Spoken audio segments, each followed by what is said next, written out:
شروع اللہ کا نام لے کر جو بڑا مہربان نہایت رحم والا ہے۔ اے نبی، مجاہد لوگ تم سے غنیمت کے مال کے بارے میں دریافت کرتے ہیں کہ کیا حکم ہے۔ کہہ دو کہ غنیمت اللہ اور اس کے رسول کا مال ہے، تو اللہ سے ڈرو اور آپس میں صلح رکھو، اور اگر ایمان رکھتے ہو تو اللہ اور اس کے رسول کے حکم پر چلو۔ مومن تو وہ ہیں کہ جب اللہ کا ذکر کیا جاتا ہے تو ان کے دل ڈر جاتے ہیں، اور جب انہیں اس کی آیتیں پڑھ کر سنائی جاتی ہیں تو ان کا ایمان اور بڑھ جاتا ہے، اور وہ اپنے پروردگار پر بھروسہ رکھتے ہیں۔ اور وہ جو نماز قائم کرتے ہیں اور جو مال ہم نے ان کو دیا ہے اس میں سے نیک کاموں میں خرچ کرتے ہیں، یہی سچے مومن ہیں، اور ان کے لیے ان کے پروردگار کے ہاں بڑے بڑے درجے ہیں اور بخشش اور عزت کی روزی ہے۔ ان لوگوں کو اپنے گھروں سے اسی طرح نکلنا چاہیے تھا جس طرح تمہارے پروردگار نے تم کو تدبیر کے ساتھ اپنے گھر سے نکالا۔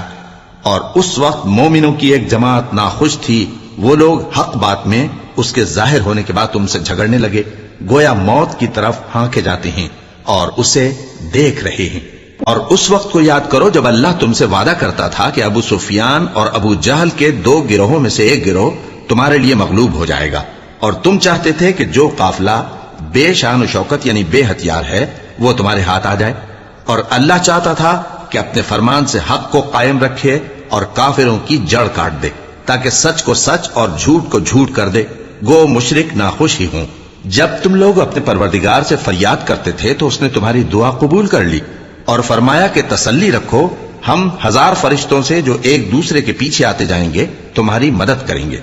اور اس مدد کو اللہ نے محض بشارت بنایا تھا کہ تمہارے دل اس سے اطمینان حاصل کرے، اور مدد تو اللہ ہی کی طرف سے ہے، بے شک اللہ غالب ہے، حکمت والا ہے۔ جب اس نے تمہاری تسکین کے لیے اپنی طرف سے تمہیں نیند کی چادر اڑا دی اور تم پر آسمان سے پانی برسا دیا تاکہ تم کو اس سے نہلا کر پاک کر دے اور شیطانی نجاست کو تم سے دور کر دے، اور اس لیے بھی کہ تمہارے دلوں کو مضبوط کر دے اور اس سے تمہارے پاؤں جمائے رکھے۔ جب تمہارا پروردگار فرشتوں کو ارشاد فرماتا تھا کہ میں تمہارے ساتھ ہوں، تم مومنوں کو تسلی دو کہ ثابت قدم رہیں، میں ابھی کافروں کے دلوں میں روب و ہیبت ڈالے دیتا ہوں، سو ان کی گردنیں اڑا دو اور ان کی پور پور توڑ دو۔ یہ سزا اس لیے دی گئی کہ انہوں نے اللہ اور اس کے رسول کی مخالفت کی، اور جو شخص اللہ اور اس کے رسول کی مخالفت کرتا ہے تو اللہ بھی سخت عذاب دینے والا ہے۔ یہ مزہ تو یہاں چکھو، اور یہ سمجھ لو کہ کافروں کے لیے آخرت میں دوزخ کا عذاب بھی تیار ہے۔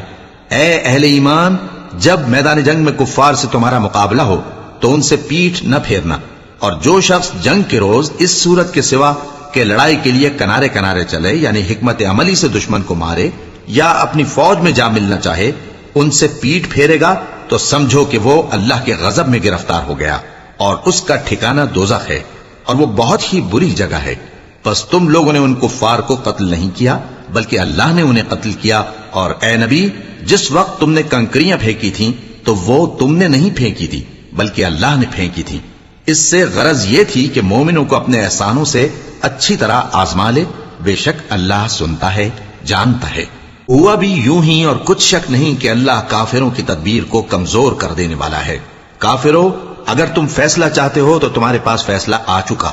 اگر تم اپنے افعال سے باز آ جاؤ تو تمہارے حق میں بہتر ہے، اور اگر پھر نافرمانی کرو گے تو ہم بھی پھر تمہیں عذاب کریں گے، اور تمہاری جماعت خواہ کتنی ہی بڑی ہو تمہارے کچھ بھی کام نہ آئے گی، اور اللہ تو مومنوں کے ساتھ ہے۔ اے ایمان والو، اللہ اور اس کے رسول کے حکم پر چلو اور اس سے روگردانی نہ کرو جبکہ تم سنتے بھی ہو، اور ان لوگوں جیسے نہ ہونا جو کہتے ہیں کہ ہم نے سن لیا مگر حقیقت میں نہیں سنتے۔ کچھ شک نہیں کہ اللہ کے نزدیک تمام جانداروں میں بدترین وہ بہرے گونگے لوگ ہیں جو عقل سے کام نہیں لیتے، اور اگر اللہ ان میں خیر کی طلب دیکھتا تو ان کو سننے کی توفیق بخشتا، اور اگر یوں ہی انہیں سنوا دیتا تو وہ منہ پھیر کر بھاگ جاتے۔